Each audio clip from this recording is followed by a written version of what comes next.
Hi guys, William Morris here, and today I just wanted to take a look at Izotope Neutron plugin. It's been out a couple of weeks now, but I just wanted to take a little bit of time to get to grips with it and see what it was like on some of my latest mixes. I have seen some other YouTube tutorials that focus more on pop and rock sort of mixes, but I just wanted to see what it was like on some more film soundtrack type work. Now I went for the advanced version of the plugin. The only difference with this is that it allows you to do surround mixing, and also the separate modules are available as individual plugins. So this is basically the plugin here, and it's kind of separated into these 5 main modules.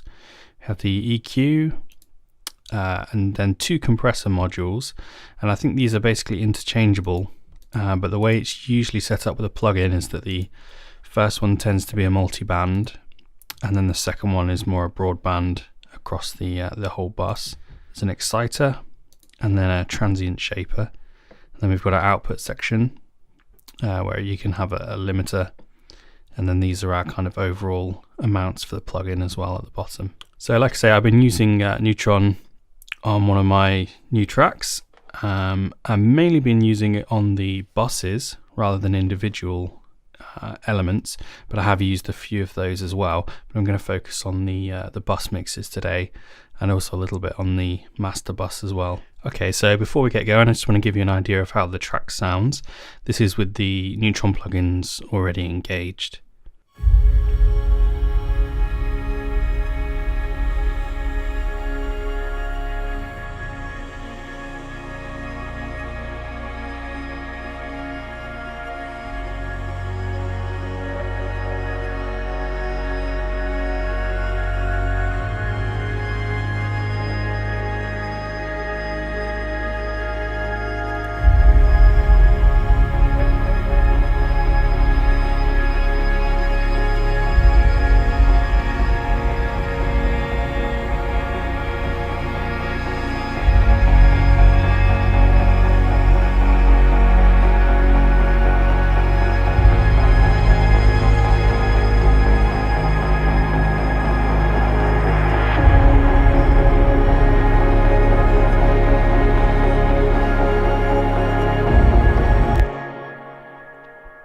Okay, so that should give you an idea of the overall track. I have a few stems already kind of mixed down. Basically we have a percussion, you have some effects percussion stuff, bass stem, piano, guitars here. Synths is one of the bigger ones, so we've got quite a few tracks in there. Strings and choir at the bottom. So for the first example, I just wanted to take a look at the bass stem. Right in here, this is what the bass sounds like on its own.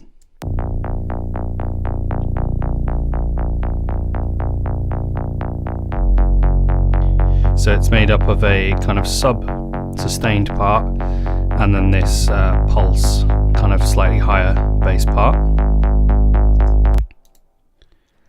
And so on the bass stem, the overall stem, I've got an instance of Neutron loaded up here. For the EQ, I actually use the track assistant part. What this does is analyze your outgoing audio, and it basically decides on a kind of starting point for a preset for you. So what I'm going to do for this one is just completely take off the plugin, and then we're going to load it up again, and I'm just going to talk you through the kind of starting point for the plugin. So this is what we get when we first load it up. This is completely blank now. So you have 2 sort of real options for starting points.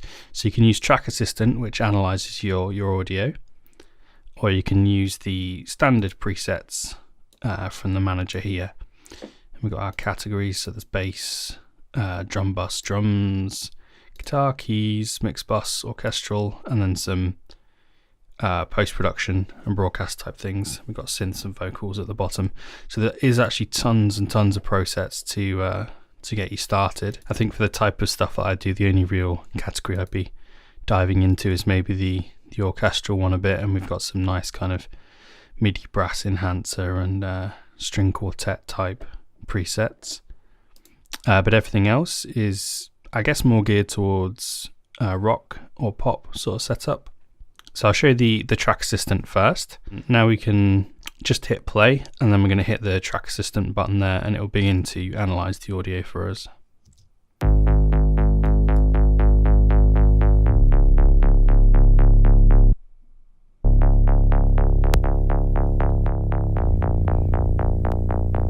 So you can see it working away in the background, and there we are. So I'm just going to stop that there, and we can basically start to have a look at the results that it's given us. So it's actually activated 4 of the 5 modules. We'll start with the EQ. So it's basically started just a few different nodes in place, and it has identified that it's a bass track or a bass stem. So it's given us a little bit of low cut on a shelf here at the bottom. We've got a dip here around 240. There's some high shelving, which is just taking off a little bit of the top end, and then a couple of boosts in the sort of mid-range there. So I found generally that the changes it makes to start with are quite subtle. You can change the mode into subtle, which I found is sort of even less of an effect. Medium I feel is a good starting point, and aggressive tends to go a bit far unless it guesses very accurately on your material. The EQ is actually a really nice EQ just on its own. So you have 8 kind of full bands here, and then shelving and high and low pass options on either end. But one of my favorite features is this dynamic mode, which basically allows you to EQ with a threshold, so more like a compressor but with EQ. So the EQ will only come into effect when the audio passes a certain threshold, which you can set here. So in this instance, where there's certain bass notes which maybe pop out a bit more of the mix, we can choose to just tame them instead of EQing throughout the whole track. Another great option with the EQ is this masking button, which basically allows you to compare 2 audio outputs, which basically allows you to compare 2 stems and see where frequencies are crossing over or masking each other. So if you engage the masking button here, you can then detect all the other instances of Neutron that are open in your project and start to compare the EQs and the frequencies you've got within them. So I actually have one on my percussion stem, and as this is my bass, I kind of think that they're going to be a little bit in the same area, and we're going to be able to see what is maybe fighting with each other frequency wise. So I'm just going to select percussion, and then you can see this is our bass. This is our current one that we've been working on, and here's our percussion EQ. So now you get a really good visual representation of what both EQs are doing at the same time. If I actually engage my percussion channel as well, and I just have to pick a slightly different section of the track here, something with a bit more of the percussion in, and when we listen back, you basically will start to see on the graph at the top here where the masking is occurring on the channels.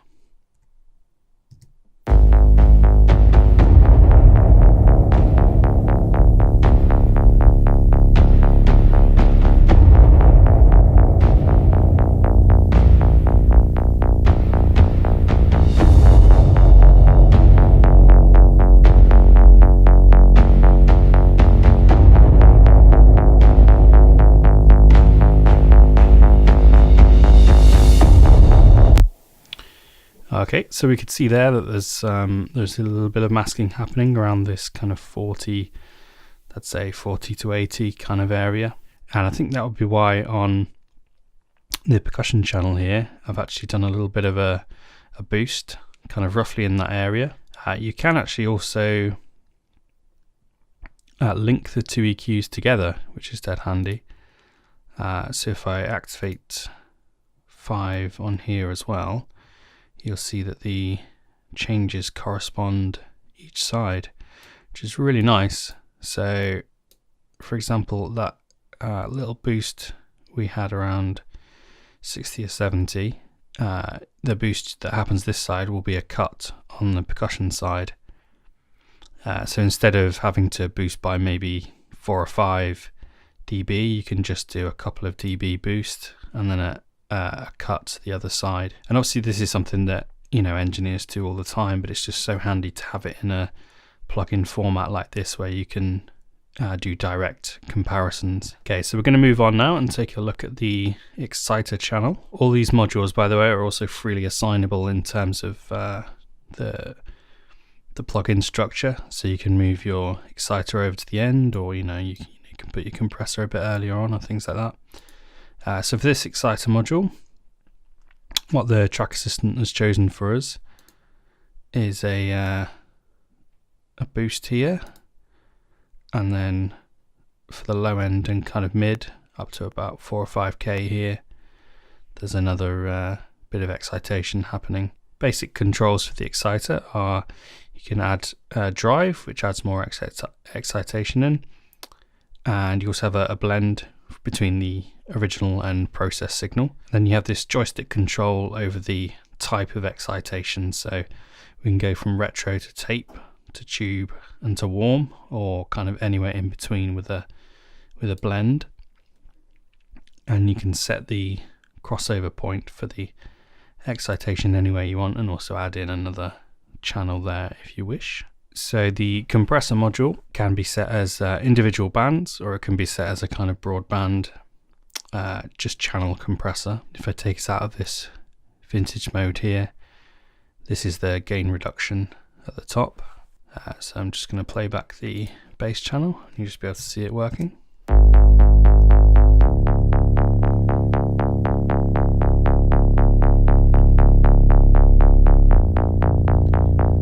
So as you can see with a lot of the track assistant stuff, the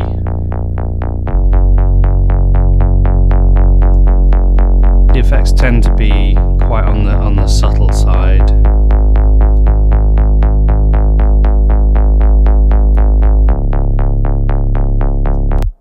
The way a lot of the track assistant presets seem to work for me is that you'll get a compressor for the broadband stuff, which is generally set with a quite low ratio, and it's just taking off maybe 2 or 3 dB, just kind of taming that overall level.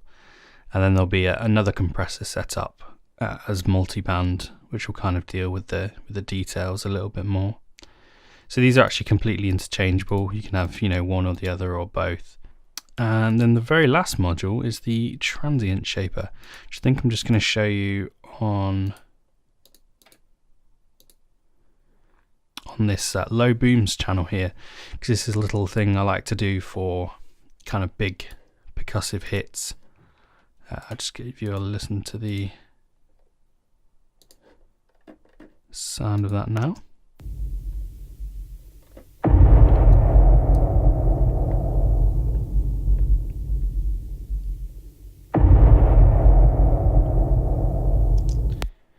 And what I'm using the Transient Shaper here for is basically to decrease the sustain of the very lowest part and slightly increase the attack and sustain of the higher end part of the sound, the kind of more percussive part. So I'll just solo this very lowest bit so you get an idea of the range there.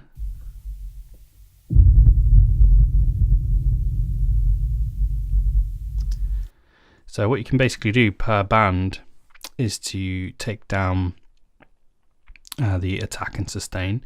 So I've chosen everything from 225 below will have a decrease in the sustain, and this basically allows me to clean up a little bit of the low end in the track. So every time one of these big boom hits comes in, the sub part will be felt only for the kind of initial attack, and then it will fade out to kind of allow you to hear other things in the arrangement. So if we take a listen to the everything from 225 and above, we have this.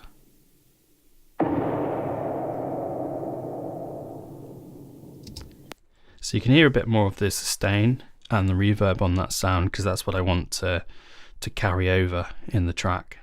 Okay, so that's the Transient Shaper. So I'll just show you one more instance I've got on the synth stems. So the synths we have going.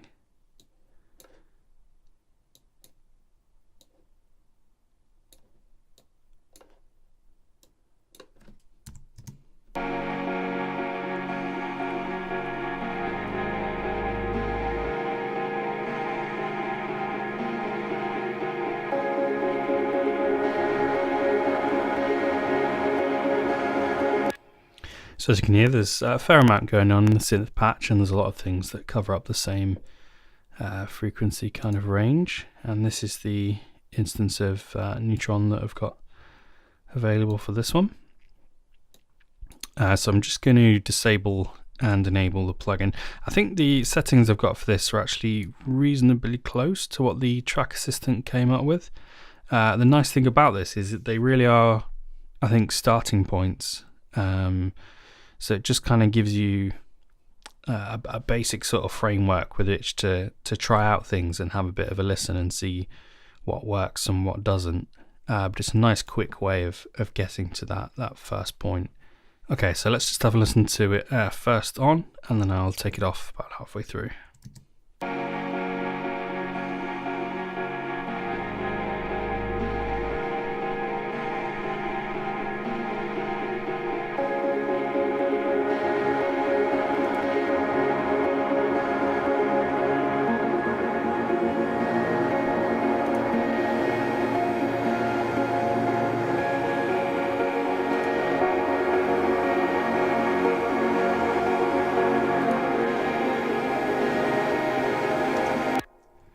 Okay, so the sort of main thing we've got going on here is, I guess, the EQ. The biggest difference for me was just the top end, which is mainly coming from this high shelf that's been added in.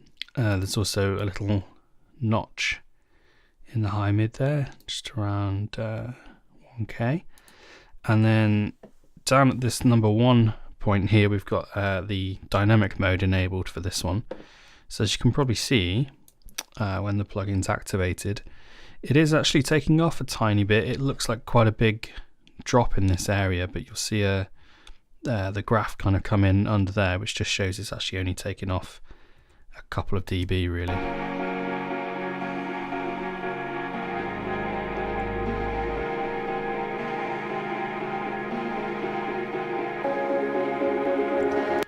So all that's doing is just controlling that little bit of low end and maybe a touch of mud in the 140 sort of region, and then it's added a high pass in, just because this synth channel, it doesn't have a whole amount of kind of really low end stuff going on, and it's going to let our bass breathe a bit more through the rest of the arrangement with that. These are the compressor settings. So as you can see here, this is the first of the compressors, and it's just gone for a 2-band multi-compressor here. They're both with quite low thresholds. This one has a slightly higher ratio, but it's still only really taking off very small amounts, so it's just a little bit of control.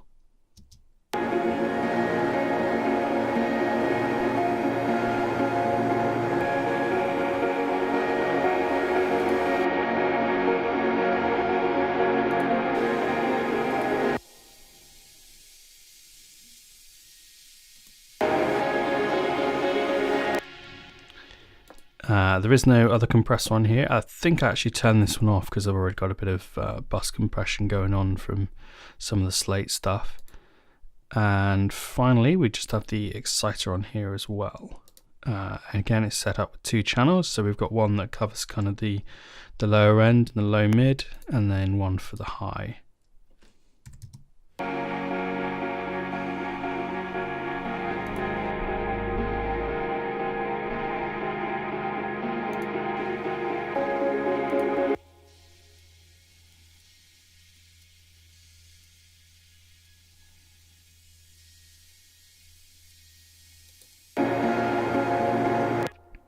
So one's just adding a bit more drive, and the one at the very top in that kind of high mid to high area is sort of adding in just a little bit of excitation for the highs. Alright guys, so to wrap this up, I really think this is a great plugin, especially for composers who often have to mix a lot of their own tracks unless you have the luxury of being able to send it to a mix engineer. So really what the plugin gives you and the track assistant gives you is just a great kind of starting point and a subtle one to really start to fit together. I found it especially useful for stems, but obviously tracks as well. I was interested to see how the detection circuit would work for maybe styles of music that it possibly wasn't set up for as much. I think by and large the detection's pretty good. The results I've had with it I think have been pretty positive overall. I mean, sometimes it does get a bit confused between a bass and maybe a kind of very low drum track and stuff like that. But I think even as the basic modules, it's a very nice EQ, really nice kind of interface, very easy to use. It's got a great compressor with multiband options if you need them, a nice exciter, and obviously the Transient Shaper is really useful as well. So even just for these 5 modules, I'd say it's worth getting as a plugin. But just the extra features like the masking meter where you can compare your channels, and the track assistant to give you these kind of great starting points for tweaking your tracks is really, really worth it. I think the track assistant is something that you're going to have to spend a fair bit of time with to try and get the most out of it. But I've already seen an improvement in the mixes that I've been doing. I think it's quite a nice solution to the problem of giving people presets for music that you kind of have no idea what it's actually going to be like. I mean, you can have a preset called Big Bass or something like that, but I mean, you could be working in EDM or some other kind of electronica or classical or anything. So I think, you know, that these presets that are tailored for certain things are never going to be able to really give you what you want. So I think the track assistant is a nice kind of way of getting around that to some extent, because it can actually tailor these solutions for you. Just a quick note on performance as well. It does actually seem pretty light on the CPU. I think I have, what's that? That's like a good 10 instances kind of engaged at the minute. And I wouldn't say that my CPU is kind of going much higher than it was before particularly. I've found though that you do need to really engage this 0 latency button with all of them, otherwise you do get quite a big kind of gap in audio when you're bypassing and trying things out on the plugin. But if you do have that engaged, then it should switch over with the 0 latency and just allow you to kind of listen a bit easier without these pops in audio. Okay guys, so I hope you've found this useful in some way. I thought it was just going to be a nice kind of look at how to use this new plugin with some maybe different styles of music to the rock pop sort of setting that I've seen it used for before. I might try and do a video in the future where I go a bit more in depth with the different modules, and we'll try it out on a lot more examples in the track as well. But for now, thanks for watching, and I'll see you soon.